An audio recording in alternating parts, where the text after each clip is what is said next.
সেই গ্রুমিংটা যদি বাচ্চাদের ছোট থেকেই হয়, এটা আরেকটু বেটার না? বড় বড় বিসিএস ক্যাডার আছেন, বা আপনি প্রতিটা জায়গায় ধরেন না, প্রশাসন বলেন, আপনার ইলেকট্রিক্যাল সেক্টর বলেন, ইঞ্জিনিয়ারিং সেক্টর বলেন, আইটি সেক্টর বলেন, ওরা যতই এখানে থেকে বিসিএস ক্যাডার হোক না কেন, তারা দেখবেন ঠিকই দূরে যাচ্ছে, বড় ইউনিভার্সিটিতে যাচ্ছে হায়ার এডুকেশন করার জন্য, বড় ডিগ্রি নেওয়ার জন্য। সো সেই গ্রুমিংটা যদি বাচ্চাদের ছোট থেকেই হয়, এটা আরেকটু বেটার না?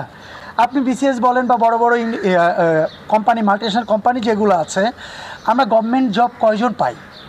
গভর্নমেন্ট জব পেতে গেলে, স্ট্যান্ডার্ড লেভেলের গভর্নমেন্ট জব পেতে গেলে তো আপনাকে বিসিএস ক্যাডার হতে হবে।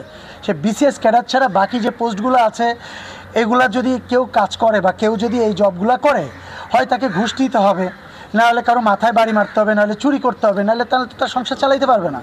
বাংলাদেশের অবস্থা এটা খুব প্রেক্ষাপট এরকম হয়ে গেছে।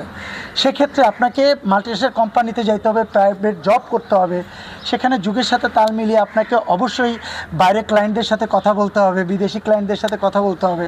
সেক্ষেত্রে আপনাকে ইংলিশটা অবশ্যই জানতে হবে। ভালো জব করতে গেলেও আপনার ইংলিশটা জানতে হবে, দেশের বাইরে স্টাডি করতে গেলেও আপনাকে ইংলিশটা জানতে হবে। সেক্ষেত্রে বাচ্চারা আগে থেকে গ্রুমিং হয়ে যাচ্ছে, এটা আমাদের জন্য অনেক বড় একটা প্লাস পয়েন্ট। আরেকটা যেটা, সেটা হচ্ছে অবশ্যই এটা বাবা মার খেয়াল করতে হবে যে বাচ্চা যেন অবশ্যই তার মাতৃভাষা ভুলে না যায়, বাচ্চা যেন বাংলা ভাষার সাথে থেকেই তার বাকি জীবনটা লালন পালন করতে পারে এবং বাকি কাজগুলো সে করতে পারে। এটার সঙ্গে আমরা এখন অনেক ধরনের ভাষা শিখতেছি, ইংরেজি থেকে শুরু করে পার্সিয়ান ভাষা শিখতেছি, ফ্রান্সিস ভাষা শিখতেছি, কোরিয়ান ভাষা শিখতেছি, চাইনিজ ভাষা শিখতেছি। এগুলো তো আমাদের কারিকুলামে লাগবে, এটা স্বাভাবিক।